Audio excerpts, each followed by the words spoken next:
자, 그러면은 발표를 시작하도록 하겠는데요. 우선 저희 프로젝트에 대한 이야기를 잠깐 하겠습니다. 저희 프로젝트는 지금 이름 M4라고 해가지고 웹 기반 협업 플랫폼이고요. 소프트웨어 개발 프로젝트를 위한 그런 제품입니다. 그래서 아직 이거는 디자인 시안인데 모양새는 어디서 많이 본 것 같죠? 이건 이슈 트래커 기능을 보여주고 있는 거고요. 이거는 뭐 코드 브라우저 기능, 이거는 마일스톤 기능이 되겠는데 사실 보면은 GitHub랑 좀 닮았죠. 그게 뭐 차이점이 있다면은 우리는 이제 설치형이라서 GitHub하고 다르게 이제 자기 회사에서 직접 설치해서 사용하시는 분들을 위해서 이제 그런 목적으로 만들어진 거고요. 그래서 이 프로젝트 같은 경우에는 원래 2008년에 PHP로 처음 시작을 했다가 작년에 이제 자바 전환을 조금씩 이야기가 나오기 시작해서 올해 봄에 이제 플레이 2.0을 도입을 해서 전환을 하게 되었습니다. 그래서 오늘은 이제 플레이 2.0 같은 경우에는 아직 우리나라에서는 많이는 쓰이지 않고 있으니까 이렇게 플레이 2.0을 이용해서 먼저 개발을 하게 된 경험을 살려서 이 경험을 공유해보고자 이 자리에 서게 됐습니다. 그러면 이제 플레이 2.0에 대한 이야기를 하게 되겠는데요.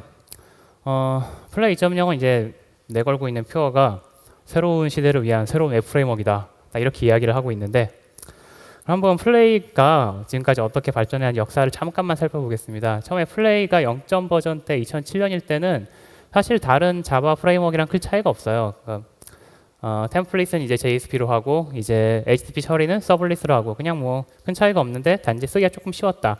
그 정도의 차이였다가 1.0 들어가면서 좀 많이 바꿨고요. 이제 템플릿도 그루비로 바뀌고 이제 빌드 스크립트도 파이썬을 도입을 하고 이때 큰 변화가 이제 JSP하고 서블릿은 빼버렸습니다. 이제 이렇게 되면서 기존의 다른 자바 기반 웹 프레임워크하고는 굉장히 큰 차이를 보이게 되죠.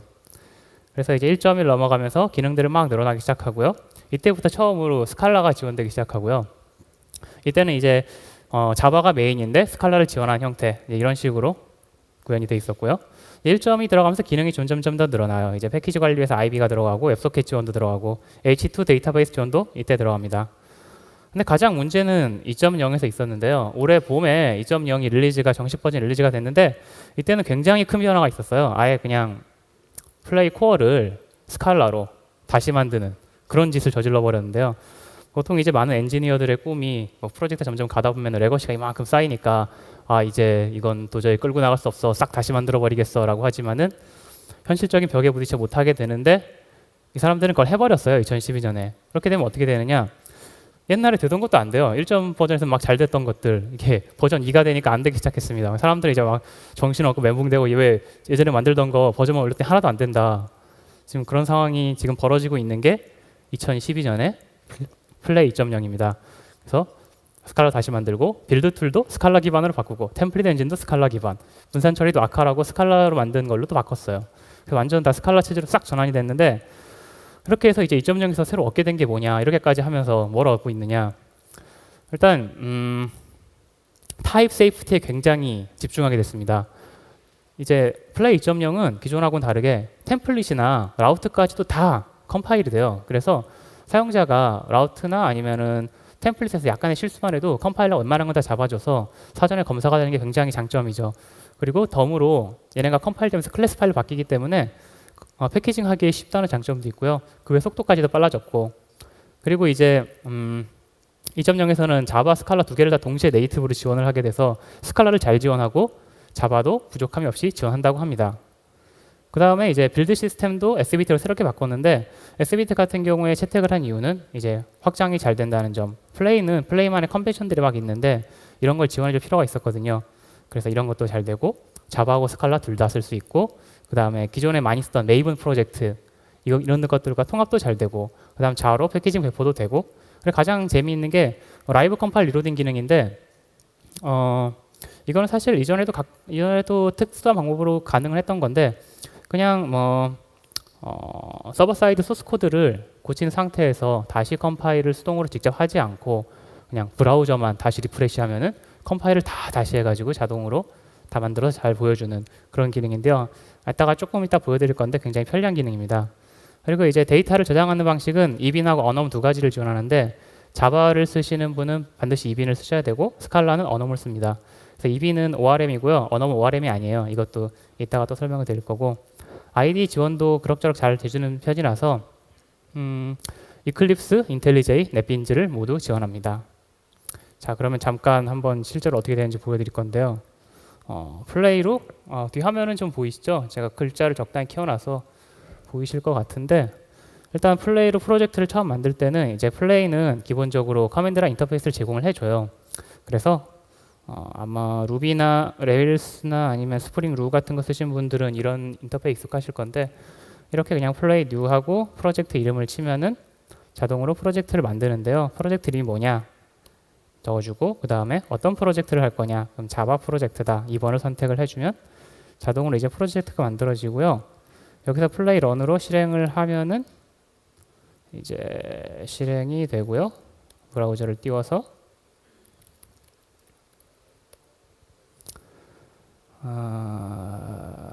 네, 컴파일이 되는데 약간 시간이 걸리고 있는 겁니다. 지금은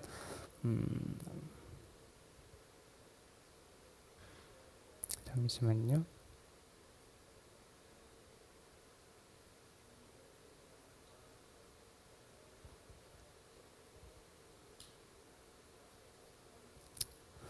네, 그래서 데모 처음에 플레이 뉴로 만들면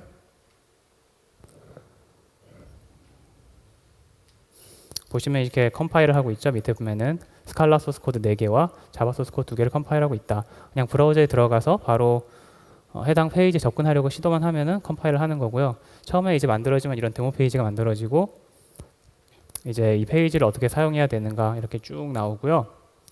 한번 그럼 안에 내용을 한번 열어볼게요. 어떻게 이런 페이지가 만들어지고 있는가 내용을 한번 열어볼 건데요.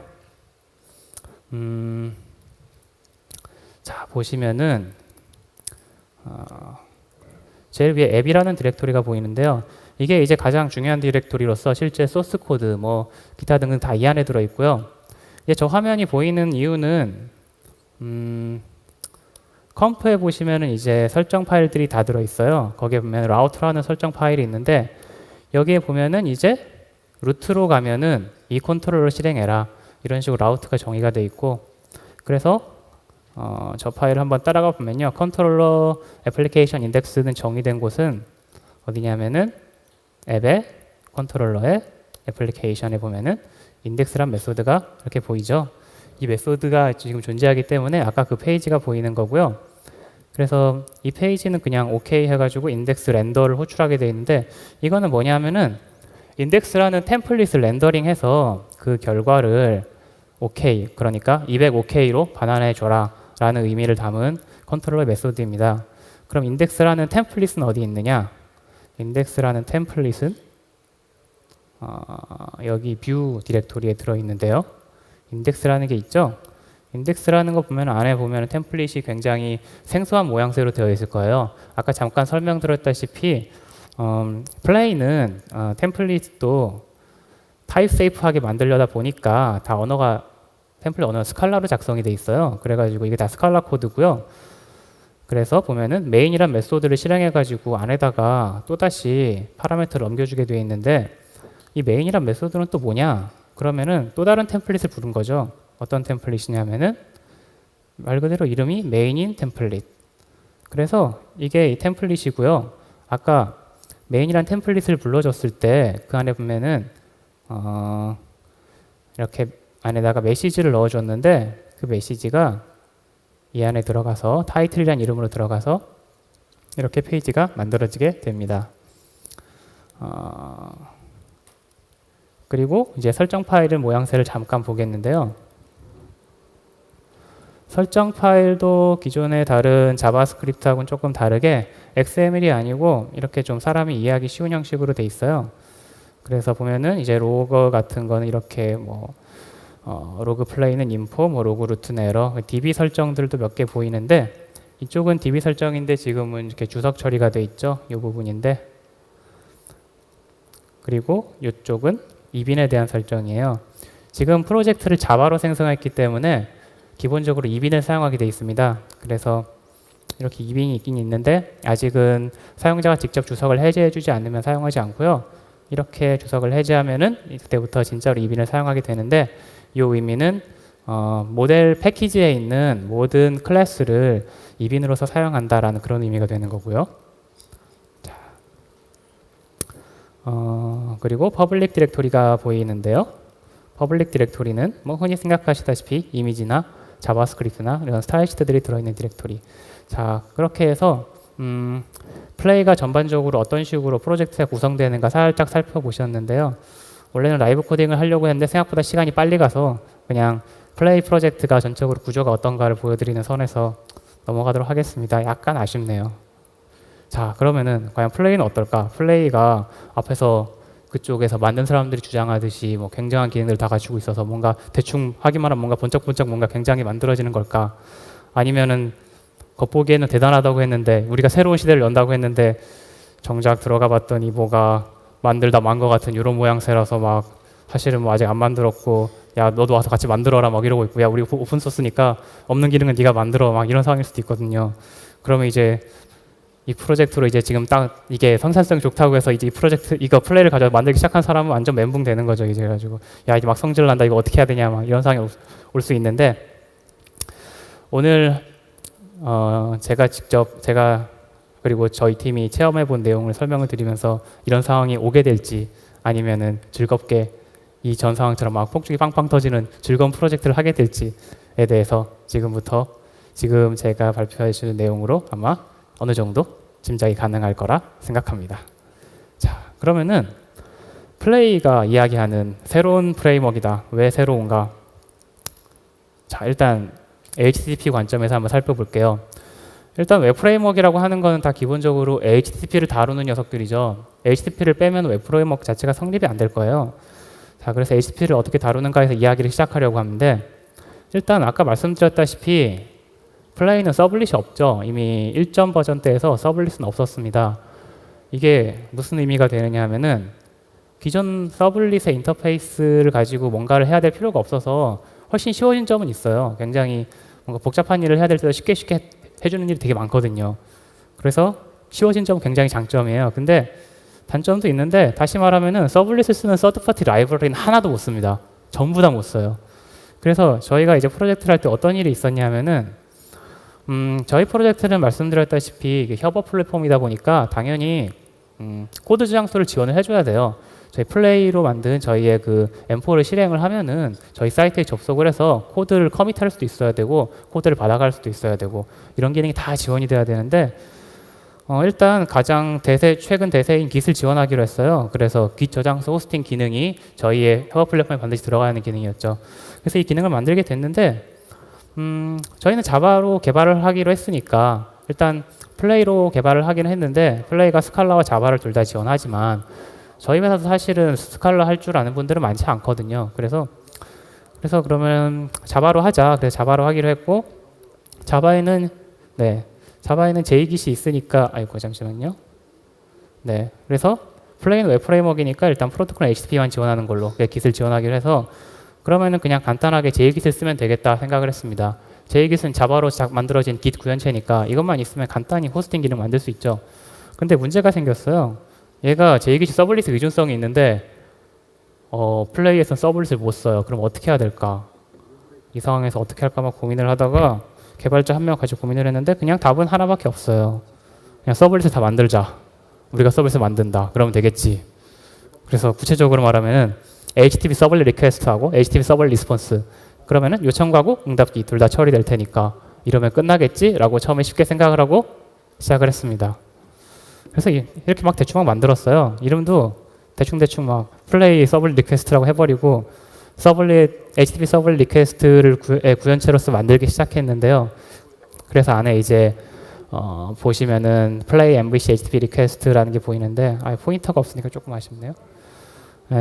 그렇게 이제 실제로 이게 플레이 MVC HTTP 리퀘스트라고 보이시는 저게 실제로 플레이에서의 HTTP 리퀘스트고요. 쟤를 가지고 이제 HTTP 서블 리퀘스트처럼 쓸 수 있게 우리가 래핑을 해주는 거죠.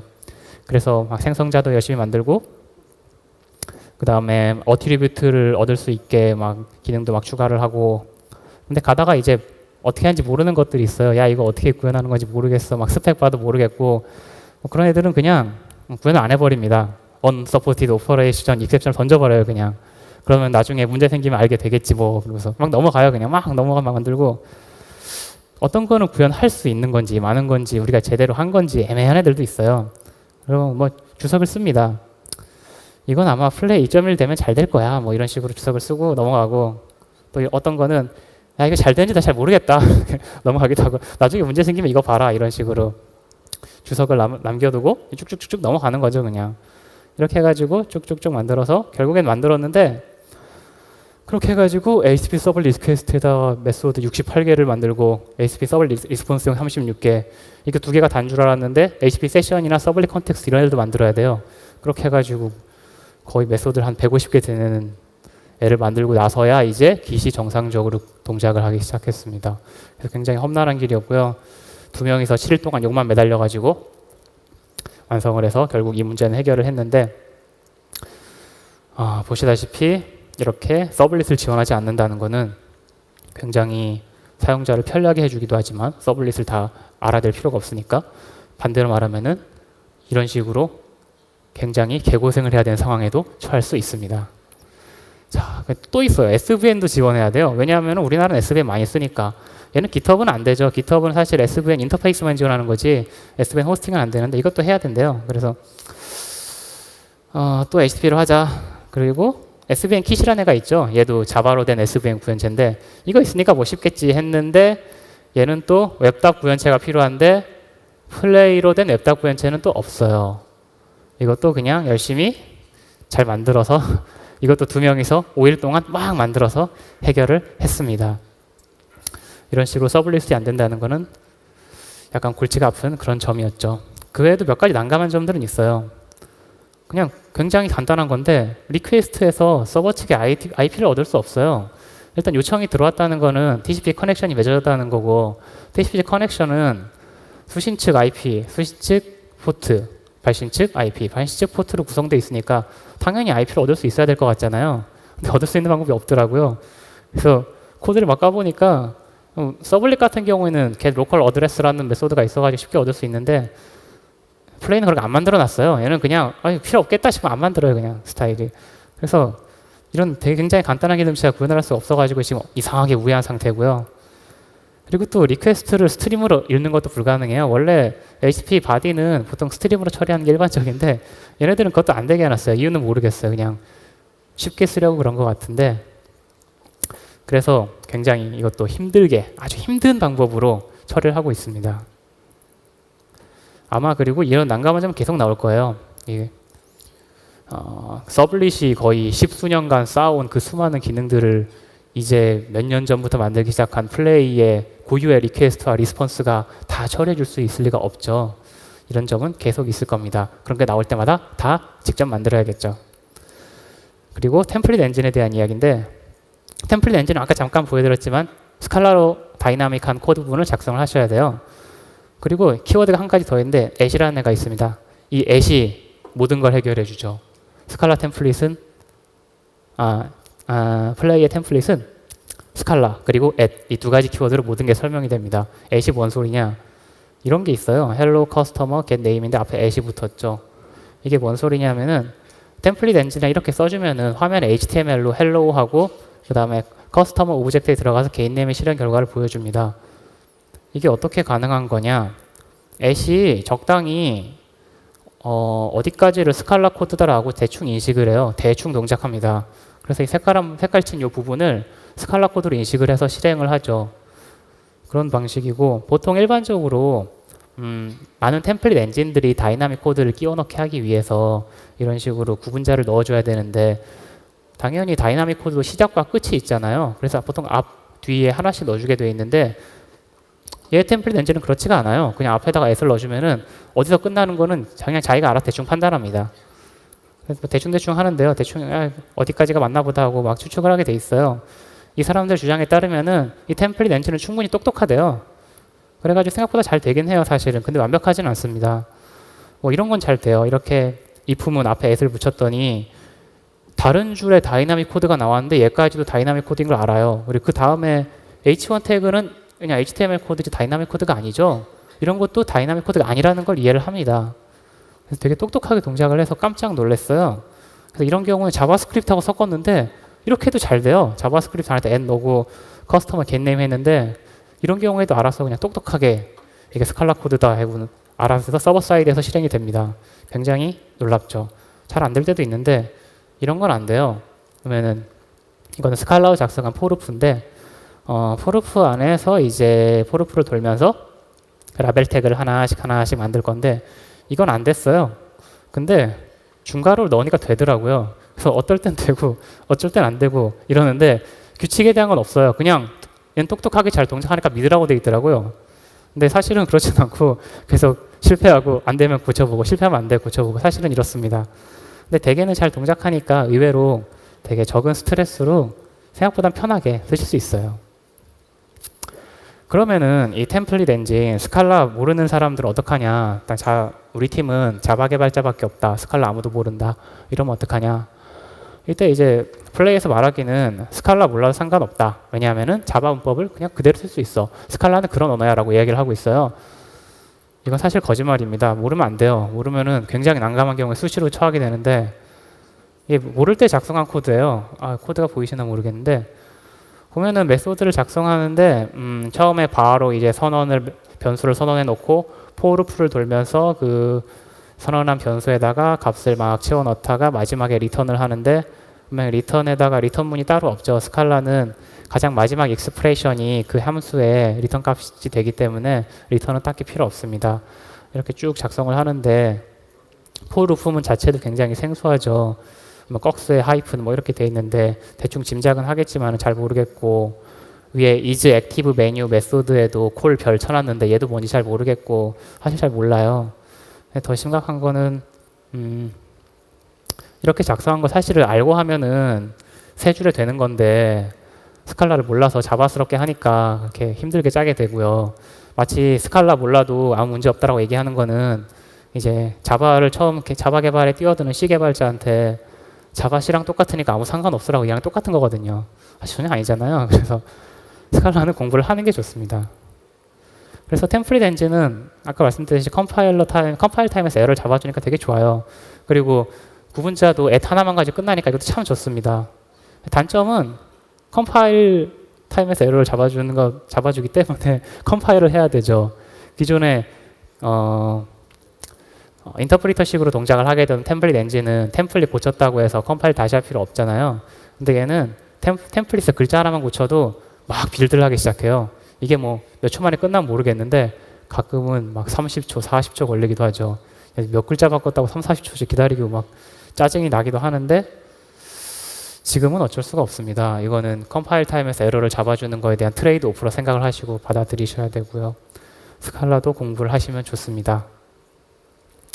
자, 그 다음에 이제 컨피그레이션에 대한 이야기인데 컨피그레이션에 대한 이야기는 한번 옛날 스프링 1.0 시절을 생각을 해보면 스프링 1.0에서는 이제 설정을 XML로 했죠. 모든 걸 XML로 해서 얼마나 XML로 설정을 많이 했는지 XML 설정 파일이 어디 있는지에 대한 설정도 XML로 했었어요. 그래서 정말 XML을 낳는 그냥 끝없이 XML이 증식하는 그런 상황을 만났죠. 정말 정신이 없었는데 2.0 들어가서 어노테이션이라 생겨가지고 조금 이렇게 쉽게 됐어요. 근데 어노테이션이 생겨서 그냥 좋고 땡이 아니고 어쩔 땐 설정이 XML에 있고 어떨 땐 어노테이션이 있고 뭐 하다가 안 되면은 XML을 받다가 어노테이션을 받다가 이런 상황이 됐죠. 그래서 오히려 스프링 2.0 가면서 더 어렵다 이렇게 생각하시는 분들도 많으실 거예요. 그럼 플레이 2.0에서는 이게 어떻게 돼 있느냐? 플레이 2.0은 쉽다고 했으니까 뭔가 쉬운 방법을 마련했겠지.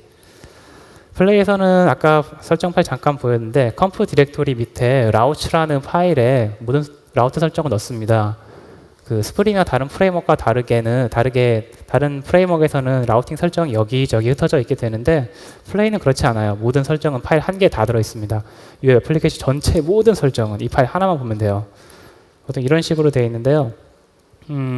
제일 처음에 get이라고 되어 있는 부분이 이제 어떤 HTTP 메소드, 그 다음에 뒤에 콜론하고 유저네임, 콜론하고 프로젝트 네임 있죠. 얘는 일종의 변수 같은 걸로 받아와서 컨트롤러에다가 그 파라미터로 넘겨주게 돼요. 그렇게 해서 파라미터는 이제 넘겨준 유저네임과 프로젝트 네임 이 파라미터를 가지고 사용을 할 수 있게 되고요. 여기 메소드 잘 보시면 제일 뒤에 state type이라는 애가 하나 있는데 얘는 보면은 패스에 없어요. 그럼 얘는 어디서 가져오느냐? 이건 알아서 쿼리 스트링에서 라우트가 똑똑하게 뜯어오게 돼 있습니다. 그래서 쿼리 스트링을 직접 하싱할 필요도 없고요. 이런 거는 되게 쓰기 쉽게 돼 있어요. 그런데 지원하는 메소드가 좀 제한돼 있어요. 보면 get 하나 썼잖아요. 뭐 공식 문서에 보면 get, post, put, delete, head 이것만 지원한다. 5개밖에 지원 안 한다고 돼 있어요. 사실 실제로 해보면은 옵션즈도 되긴 하는데요. 이게 얘네가 좀 부실한 게 문서가 좀 부실해서 실제로 되는 것도 문서에서는 안 된다고 되어 있는 경우가 그냥 다반사입니다. 얘네들은. 그래서 실제로는 옵션즈도 되고. 그럼 만약에 우리는 다른 메소드를 지원해야 돼. 예를 들면 아까 저희 같은 경우에는 코드 저장소로 SVN을 지원을 해야 돼요.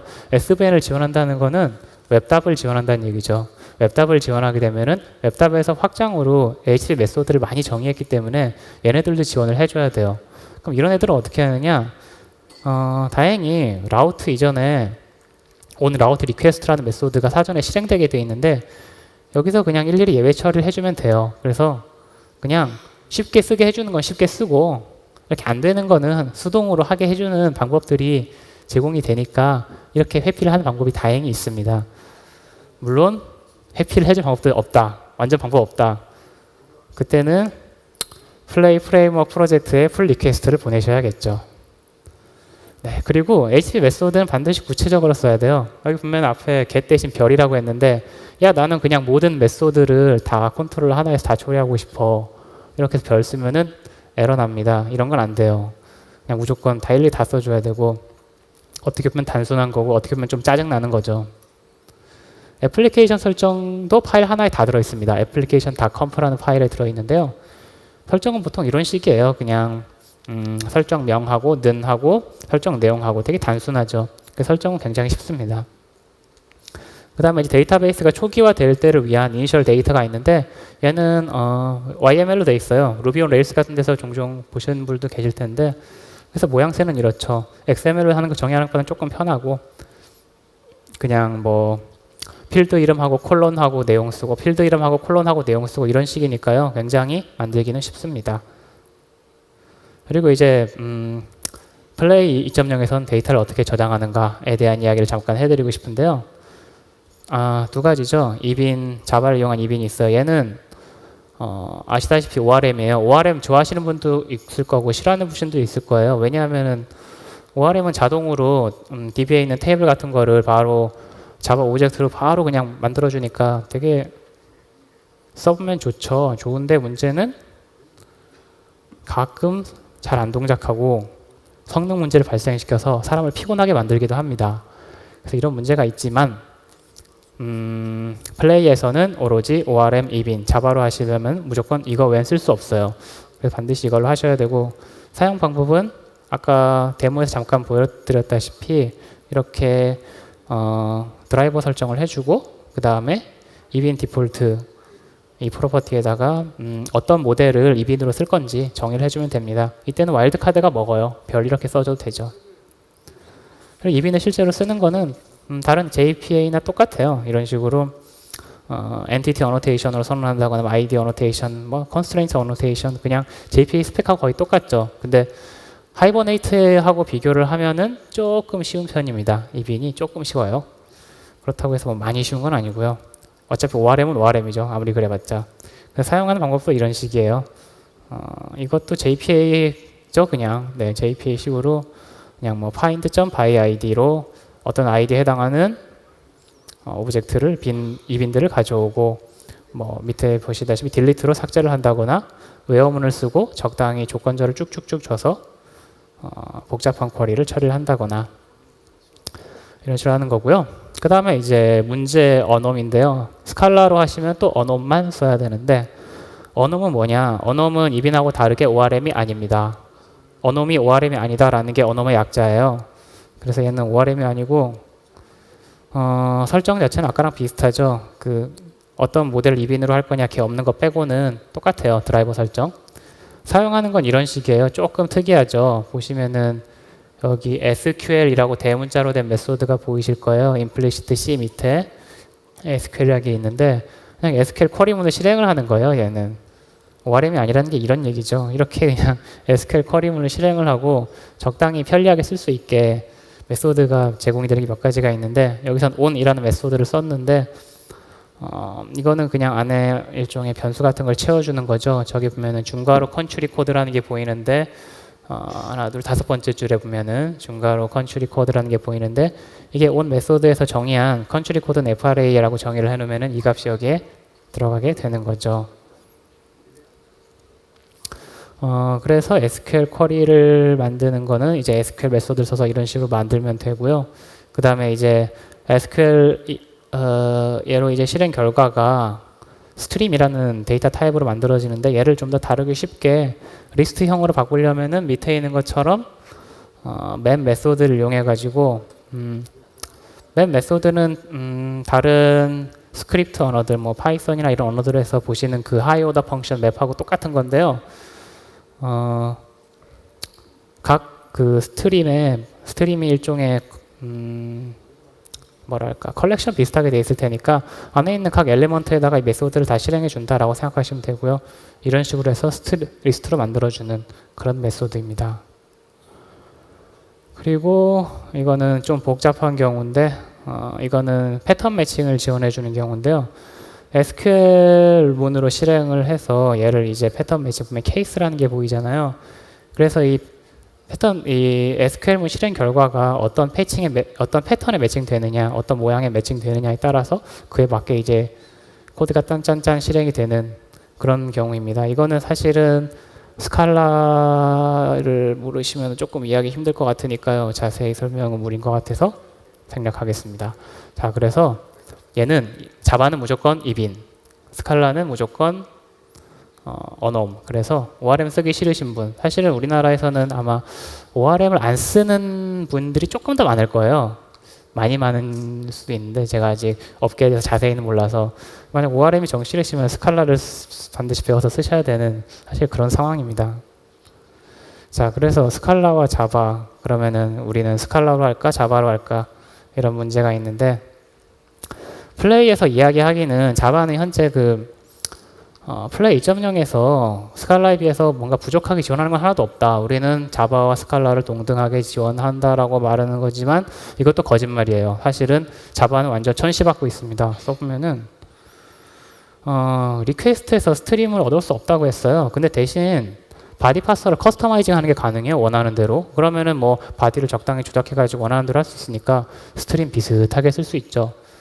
그럼 좋겠네. 근데 이거 스칼라로 하면 돼요. 자바로 아예 안 됩니다. 그리고 또 이런 것도 있는데 되게 문서가 부실해요. 그래서 수시로 코드를 까봐야 됩니다. 문서에 안 나와 있는 거 되게 많아요. 그래서 수시로 코드를 까야 되는데 문제는 뭐냐? 플레이 코어는 스칼라로 되어 있어요. 그 스칼라 모르면은 문서 코드를 못 읽어요. 코드를 못 읽으면 문제가 생겨도 해결을 못하는 경우가 다반사입니다. 어떤 경우가 있냐면은 리퀘스트를 as row라는 메소드로 전환할 수가 있는데 얘를 가지면 그럼 바이너리로 받을 때 이걸 써요. 근데 얘가 어떤 식으로 동작을 하냐면은 100kb가 넘으면은 as row가 그냥 널이 돼버려요. 이유도 얘기 안 해주네. 널 됩니다. 파일로 저장이 되는 그런 특이한 방식으로 동작을 하게 되어 있는데 이게 문서에는 없고 코드를 까보지 않고서는 전혀 알 수 있는 방법이 없어요. 이런 애들이 중간중간 그때 많이 나오기 때문에 스칼라 코드 까보는 일은 수시로 있을 거고요. 그래서 스칼라 모르시면 좀 힘듭니다. 그리고 이런 재밌는 기능이 있는데 컨트롤러에서 리턴 투두 하면은 자동으로 투두 페이지, 이 페이지 아직 안 만들었다 이런 애들도 자동으로 만들어 놨어요. 얘네들 이름처럼 재밌는 거 만드는 거 좋아하는 애들인지 이런 기능도 만들어 놨는데 근데 얘도 스칼라 개발자 문서에만 써 있어요. 이런 게 있다는 걸 몰랐어요. 처음에는. 근데 스칼라 개발자 문서에는 투두 하면 돼 이렇게 써 있더라고요. 그래가지고 굉장히 얘는 차별이 심합니다. 그 외에도 스칼라만 할 수 있는 게 되게 많은데 뭐 아까 보시다시피 템플릿도 스칼라로 돼 있고 라우트 파일도 스칼라로 돼 있고 프로젝트에 이제 빌드 스크립트 설정도 있는데 얘도 스칼라로 돼 있고 그 다음에 얘가 쓰고 있는 SBT에서 이제 플러그인 설정하는 것도 스칼라로만 할 수 있습니다. 그래서 오늘 내용을 요약하면 이렇습니다. 일단 플레이 장점은 이거예요. 되게 쉬워요. 일단 쓰면 되게 쉽습니다. 되게 자질구레한 거 안 해도 되고 알아야 되는 것 조금밖에 없어요. 그냥 스프링 그러면은 그 유명한 분이 쓰신 그 스프링 책 있잖아. 이 두께 이만한 거. 그 책 왠지 읽어야 될 것 같고 막 압박을 느끼죠. 근데 플레이는 딱히 뭐 그런 책도 없고 공식 문서도 뭐 수십 페이지밖에 안 돼요. 그래서 쉽고 빨리 만들 수 있다는 장점인데 아까 보시다시피 뭐든 다 되는 게 아니라서 수동으로 해야 되는 게 되게 많습니다. 이게 좀 문제죠. 아이고 배터리가 없네요. 딱 시간이 끝나니까 배터리가 없네. 하지만 중요한 점은 스칼라를 꼭 알아야 한다. 이게 문제점입니다. 네, 그럼 시간이 다 되어서 발표를 마치도록 하겠고요.